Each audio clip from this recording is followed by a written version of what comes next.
to our YouTube channel. My name is Consuelo Lara. I'm Madeline Kronenberg.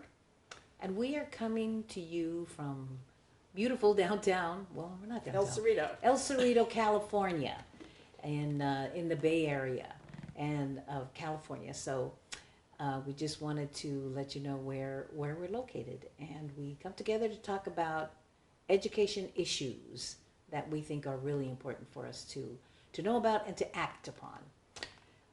So today we have several things that we want to share with you. Let's see.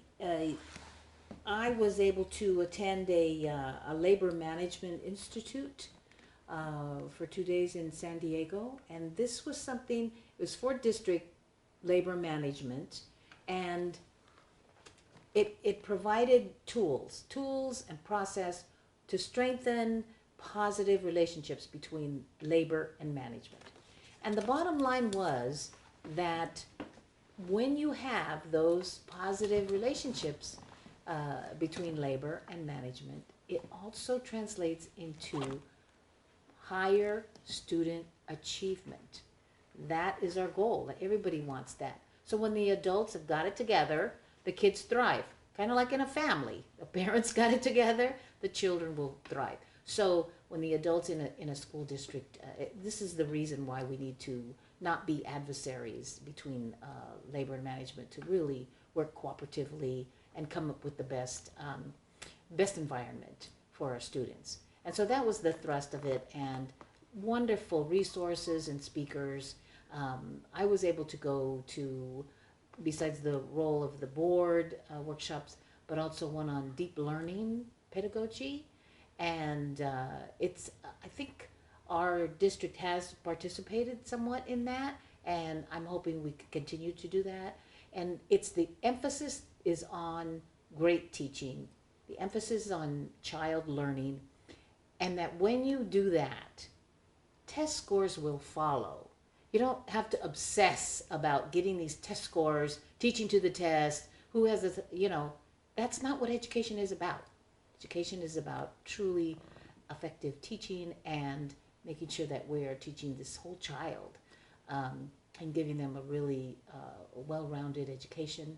So when we focus on that, the test scores will follow. So it was very enlightening. I really enjoyed it. A shout out to Ken Whittemore, who organized the whole thing, and he was just wonderful. Also a shout out to Kennedy. They sent a group, as well as Greenwood Academy. And it was wonderful to make that connection and get to know those individuals that I don't see every day. Some I met for the first time. So that was wonderful. Shall I go on? You want to? Let me just add a little bit to that. So I've attended it in the past, and the California Labor Management Institute started a few years ago.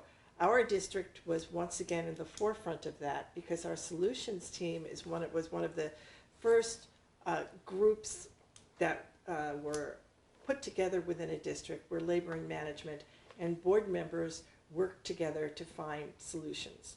And we presented at previous labor management institutes so that people understood how we run our solutions team.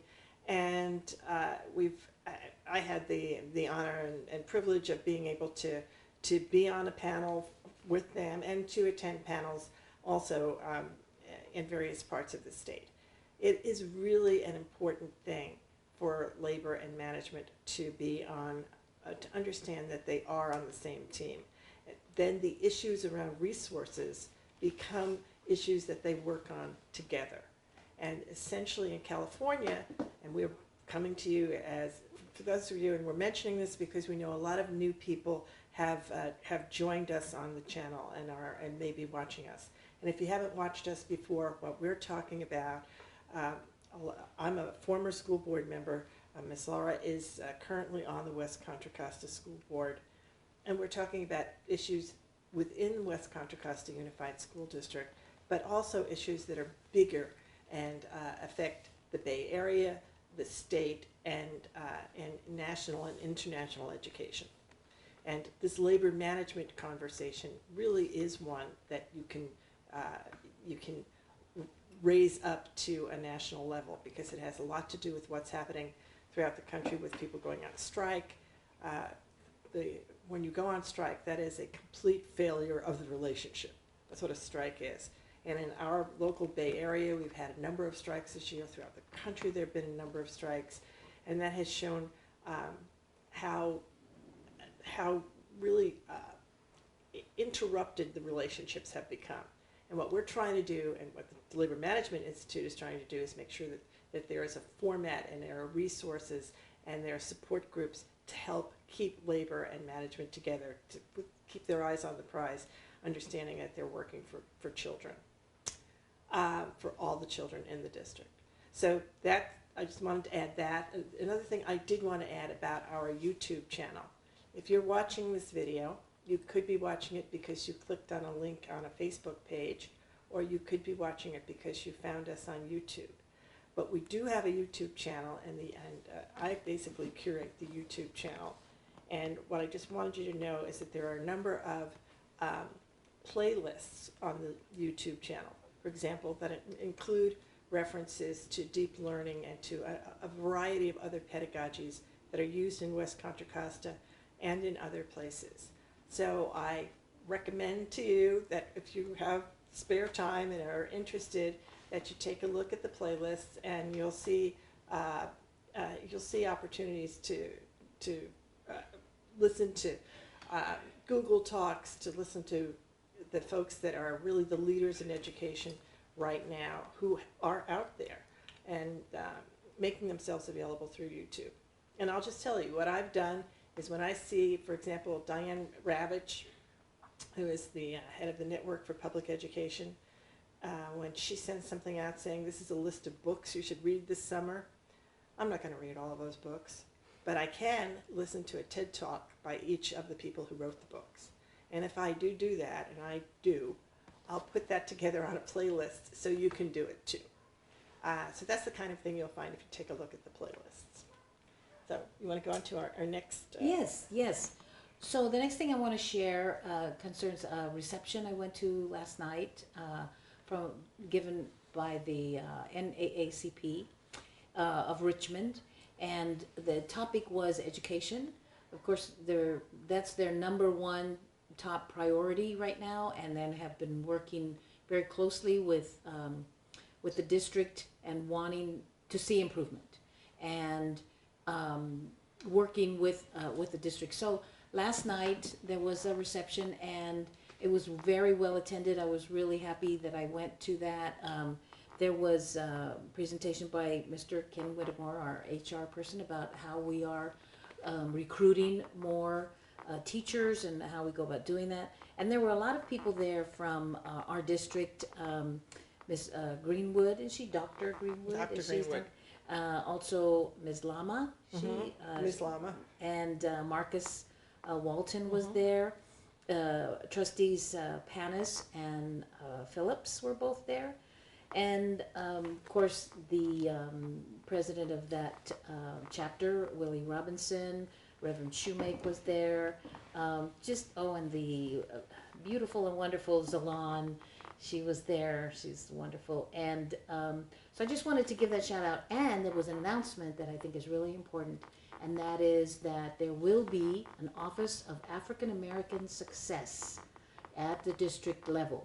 And this will be a full-time coordinator, and they will also have community outreach workers, a secretary, mentors. It's going to coordinate things like professional development, mental health services that might be necessary, tutors, and the African American, the parent team.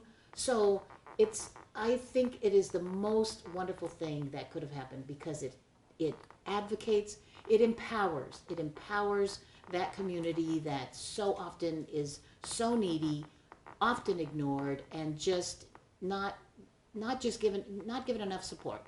This is absolutely necessary. So I'm really thrilled that that's happening, and that everybody is working together in this area. So look for that. If you know anybody that might be interested, this is something I think that's going to bring around. It's probably on EdJoin, right? I would think. So if you are a person on EdJoin and interested, the important thing about this that is really critical is that historically the global term people of color has been used to contain an entire group.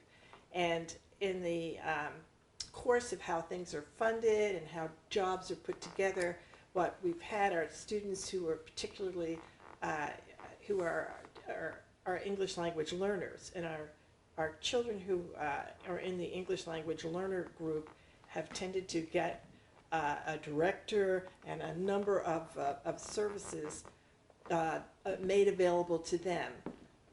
And that group has excluded the African American community because the African American community it doesn't need those additional English language services per se, but needs a different amount of attention and resources.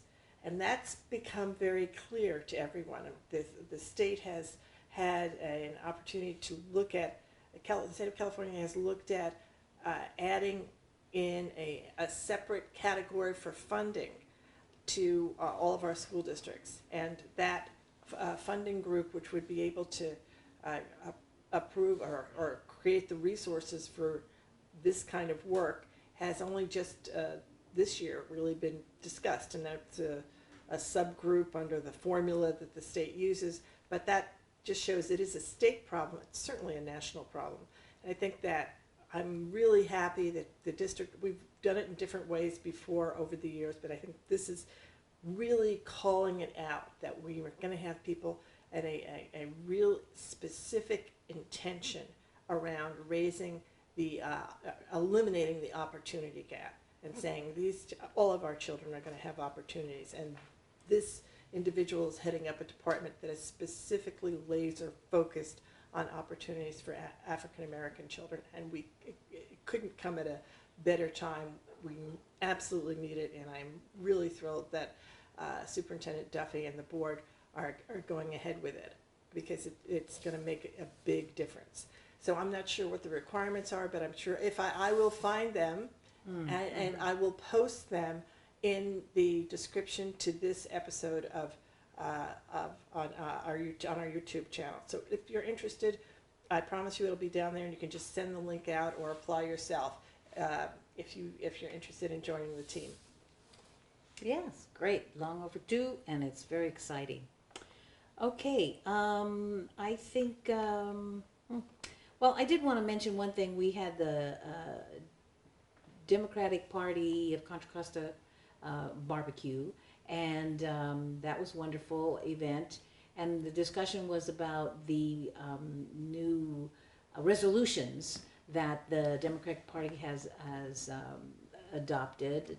And one of them, out of, I don't know, 60 or some that were submitted, one of them has to do with the charter school moratorium. So look for it to be on the Democratic Party platform of California. And to me, that's very significant. So that was another thing that was passed at the Democratic Party statewide convention. And so this is the largest state in the United States, and the largest state and the largest political party within the largest state passed this in its platform, that there should be a charter moratorium on expanding charter schools, which is different than closing. People get confused. Not closing all charter schools, but a moratorium on expanding charter schools. That's what the platform says. That there is still, it's unresolved what's going to happen in the State House. The legislature is, I think, looking at it within the next week or 2 weeks. The final decision on the legislation. We certainly got the recommendations from Mr. Newsom, Governor Newsom's task force that was chaired by Superintendent Thurman. And so we'll know very soon, and I certainly will put the links in for asking for support for 1506. 1506 is the important bill that we're hoping will be passed. And interestingly, I saw it advertised yet again last night during both during both events, last night and the night before, when we had the National Democratic Party debates, the California Teachers Association ran an ad asking people to support these bills regarding charter schools, and the California Charter School Association ran an ad against them. So this was, I was certainly aware of both of the ads that were out there. And I'll link to this California Teachers Association ad so that you can see it, which is, that's a powerful statement around what's happening in the charter school world right now. Okay. Last thing is, we showed you this little wedding day post from Friday, Friday, June 28th, 2019, which is today. And we have both come from a wedding of the United Teachers of Richmond, the Teachers Union of West Contra Costa, the president, Mr. He now has a new name, Gonzalez Hoy. Demetrio Gonzalez Hoy and Alyssa Gonzalez Hoy. Demetrio and Alyssa got married this morning, and we were honored to be invited to the ceremony. It was a very beautiful wedding, and this is a shout out to both of them. I am sure the one thing about Demetrio is he's one of the big fans of this channel. So Congratulations. Congratulations. Here you are between us. You are now between two teachers. We'll see you soon. Bye-bye. Bye-bye.